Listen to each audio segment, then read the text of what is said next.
Hmm. Hello, everyone. It's nice again to be here. I am Miritidola Ujekwa. Yes, the first video I talked about the fact that God is not a Christian and God is not a Muslim. And I asked who is on the Lord's side because we need to come out from being Muslims or being Christians to the center so that we can do the work that is before us. Today, I'm talking about the fact that you are responsible for the corruption you see. You are responsible for the bloodshed that you see. Hmm. You may be wondering, how is that possible? How can I be responsible for the corruption? Maybe you are not even corrupt. Maybe you don't take bribe, you don't give bribe. Maybe you don't do any of those things. Or you are thinking, I have been standing, or even if I have been taken in my own corner, it's because I was pushed to it. Whatever I've been doing is, if this country was good, I'll be good. I don't love to be corrupt. So how am I responsible for the corruption all over the country? How am I responsible for the bloodshed? Yeah, I'm going to be showing you, because the corruption that you see in the country didn't start as a big mighty thing. It started as little things in different places, things that could have been controlled that were not controlled. And the bloodshed that you see didn't start as bloodshed. It didn't start, when you see a tree and it begins to bring out fruits, it definitely didn't start like that. There must have been a stage, where it was seed. There was a stage where it was you know it grew to be little plants and all that. And while all that was happening, if we knew we didn't want that tree, we didn't cut it down. So we're going to be seeing that, look, if you fail to do what you're supposed to do, you will have the results you don't want. If you do what you're not supposed to do, you will have the results that you don't desire. And so in this country, the corruption is your responsibility, it's my responsibility. We are responsible for the corruption and the bloodshed that we see all around us. Okay, I'm going to make it simple, very simple. um Jesus gave a very good breakdown of what all the laws are, the laws of life. He made it very simple. He said, there's just one law, really, in two parts. He said, love the Lord your God with all your heart. Love your neighbor as yourself. Unfortunately, Christians think this is a law for Christians. No. He's saying this is how God expects everyone to function if the earth will be what it's supposed to be, if the world will be what it's supposed to be. Love the Lord your God with all your heart and love your neighbor as yourself. Now that sounds cool, but it may not mean much to you if I don't explain it with some of the things also that Jesus said. And Jesus now went ahead to say, oh, if you say you love God, you cannot say you love God if you cannot love man. If you want to give God a gift, you want to give God something to God, no matter what. You want to do an act of kindness to God. You want to do something, for God. You say, and you remember that someone, you understand, has something against you. Note, someone has something against you. He's not saying, and you remember that you have something against someone, because Jesus assumes that you should know that unforgiveness is not permissible for those who want this earth to work, those who want their nation to run, those who want the world to be as God designed it, to live in peace and harmony. Unforgiveness is not even something you should become. He should think should be something we're talking about. So he says, if you know that someone has something against you, he said you should go and look for that person. Before you start saying you are praying your holy prayers, before you say you are doing anything you want to do, you know one person that has something against you. Not that you have something against him, but you saw it on his face. You saw something there, that this person has something against me. He said, go and meet that person and settle it with him. Go and settle it with him before you come and do your services unto God. You're now wondering where there's bloodshed. That's the beginning of blood. Anytime you flout that law, you're sowing the seed for bloodshed. It's as simple as that. Tiny little bit of things that happen that you do not take care of as they are supposed to take care of. Because that frown, you don't know what it is, and you don't know what it's going to lead to. When you see someone's frown against you, maybe little, but unfortunately, rather than do that, when you see someone frowning, someone's countenance change against you, what do? You begin to think within yourself how to defend yourself in case he wants to bring for your work, wants to come in another form. I'll be ready for this person. You now wonder where there's bloodshed. From that little, maybe it started with a misunderstanding, it's going to lead to malice, and from that malice it's going to lead to bloodshed eventually. See the bombings on the road? You are responsible for them. Okay, apart from the fact that misunderstandings lead to this, there are other forms, other ways we're supposed to love that we're not loving.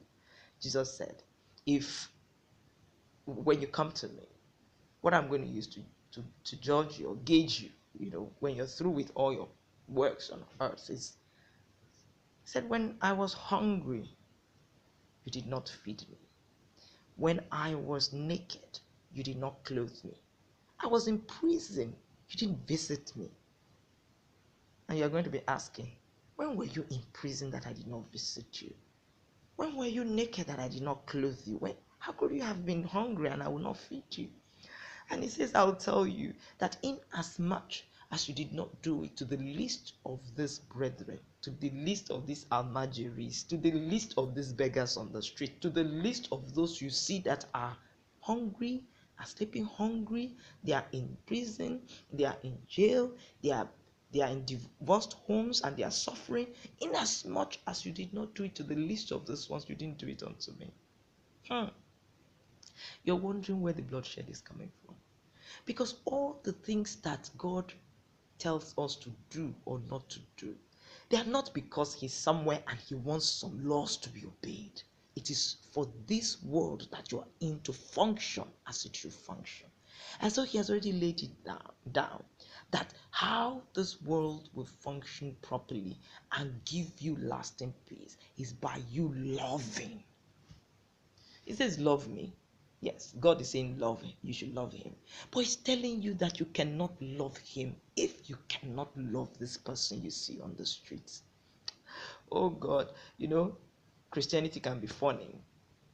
In church, you hear people say, oh, sister, you're looking beautiful. I see the glory of God in you. And the funny thing is, the little boy on the street, the boy that's carrying bowl, they can't see the glory of God on that one. No, they can't see the glory of God on the poor man on the street. They can't see the glory of God on the wretched man on the street, on the one. No, the glory of God is not there. No, the glory of God is not the pancake and stuff I put on my face. It's not the hair I put on my head. It's not the clothes. It's not looking beautiful. Every human being carries that glory because it's made in the image of God. If only we can see that. If only we can see that. My brother and sister, I am helping you to just have a foundation, the little this day. Because me, I am going on. I'm not telling you because I'm asking you to do, but I'm not ready to do. To fear. People who know me know that I have already come to the center stage. I have stopped being one of those that sit in church and is lamenting about what should be, but is not. I have stopped being one of those. I have stopped being one of those that clap in the morning, clap in the afternoon, clap in the evening, and I say, Jesus is coming. Jesus is coming. Oh Lord, oh Lord, and the whole world is getting, is on fire. And they are praying and expecting God to come and do it. I am no longer one of them. So, I am telling you, so that you can join me, in case you do not know, that it is our duty to put an end to the corruption. It is our duty to put an end to the bloodshed. You're wondering how come some children are used to bomb? Every time that you left the work undone, you prepared the ground for a thing like this. We saw children walking on the street with bowls in their hands for years, We were not calculating what will happen to these children in 10 years' time. Children who were not going to school, children who were not learning skills, children who were not being taught anything about life, who did not understand the value of life, children who have not been taught to value, you understand, this essence of human lives. So what is it that human beings are about? And you're wondering, how come we have bombs here and there? How come we have bloodshed? We left the work undone for too long. Someone said it's too late for Nigeria. I said no, it may be too late to stop what is happening today. We have to struggle to keep down the bombs, keep down the, it may be too late to make it perfect today. But in our 5 years' time, it's not too late to do something about our 5 years' time today. And that we must do. And that we must do. You know, when talking about this bloodshed, the war between Muslim and Christians, something comes to my mind. You know, in the Southwest, we have a very good record of staying together. In fact, I learned we are regarded as some of the best communities that stay side by side. Muslim and Christians, they stay in great number and they don't fight. And I look back, what could be responsible for this? It will not be unconnected to the fact that missionaries of old came to Nigeria and planted schools. And these schools were for Muslims and Christians. It did not matter if you were traditionalist, and they schooled everybody. What happened? It didn't make Muslims become Christians. No. Muslim families still remain Muslims and all that. But what did it do? It removed the venom, the ability to hate one another. I don't know how to explain it. It removed anything that would in future cause bloodshed. It removed it from the hearts of both religions. They stay side by side, they marry each other, they do everything together. They can't see the difference because, you know, these were boarding schools in those days. They lived together, they ate together, they became friends and all that. We mixed together, and that is what they are reaping today. If today children are growing up and we are not doing the same thing that missionaries did in those days, and our Muslims are going this way, our Christians are going this way, then we are sowing today, even in the Southwest, what will become bloodshed tomorrow. And so, except we rise up and do that which will make our world a better place by loving God. And the way we love God is to show it by loving man. You don't do this, you do not in any way. So, how do you love? How do you love? I'll refer to Jesus again. You know, Muslims and Christians alike, we believe Jesus was a prophet, at least, right? Yeah. So it will make sense to both of us. Now, how did Jesus live? What did Jesus say about how to love? He said, if you love those who love you, what more are you doing than an unbeliever? Anybody who doesn't fear God, who doesn't know God, loves those who love him. He said, if you respect, if you care, if you give to those who give to you, if you do for those who do for you, if you are kind to those who are kind to you, what more are you doing than unbelievers? How does that show that you are a special breed of person called to walk after the manner God has called you to walk, to make the earth function? Called to be one of the army, to be a soldier in the army of God, to ensure that God's will be done on earth. He said, how are you different from an unbeliever if you love those who love you? He said, but I say to you, and I say it to you. He wasn't saying it to Christians. Please get this right. He was saying it to everybody who will connect with God to make the earth work, to make this world work. He said, I say unto you, love your enemies. Ah. Love your enemies. See, if you cannot love your enemies, you have not started. What more are you doing than someone who does not know God? For everyone on earth who desires to bring an end to war and bloodshed, the starting point is to love your enemies. Pray for them who despisefully use you. You know when people are using you, there's some people who will use you and dump you. Oh God. Bless them that curse you. Bless and curse not. If you cannot obey this, it doesn't matter whether you say you are a Muslim, you are a Christian, you are anything you call yourself, you cannot please God the Father. You cannot please God the Father. When I say God the Father, is one who cares, the one who loves, the one who cherishes you, the one who makes his rain and sun to shine on the good and the bad. That's the God we serve. He does not discriminate. The richest people on earth today are some of those who have claimed that there is no God. And he does not stop them from being rich. He makes his rain to fall on the good and the bad. So as long as you do what he has commanded on earth, you sow, you reap. If you work hard, you will reap it, whatever. He has made the laws and principles to function. And anyone who, even those who hate him, his enemies, if they go ahead to do what he has asked them, they will do it. That is the kind of God you have. So except you love your enemies. And today, those who call on the name of God are going about asking us to hate, are going about asking us to kill, are going about asking us to do things that are contrary to this. War does not end war. War does not end war. The most powerful weapon on this earth, the most powerful weapon that you have is love, not hate. If you want to put an end to bloodshed, you will go and find where children need education, you will give it to them. Where do children need to be fed, we will feed them. How are people faring in the prisons? It will be our concern.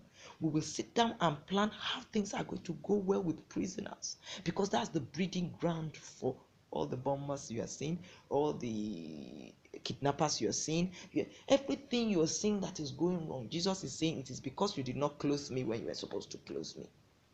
It is because you did not clothe someone when you were supposed to clothe someone. It was because you did not feed someone that ought to have been fed. It is because you did not visit somebody in prison when you should have been visited. And I'm not talking about just going to visit and carrying your Bible and saying, hello, brother, Jesus loves you, and then you close it and go away. You have done nothing. Because the real work starts when you are able to sit down and form a system of reaching people in prison, how they are going to come out and not go back to who they were. And if they have been unjustifiably put there, if their injustice has been done to them, they have been put them, and they didn't do what they were sentenced there for, then how to help them come to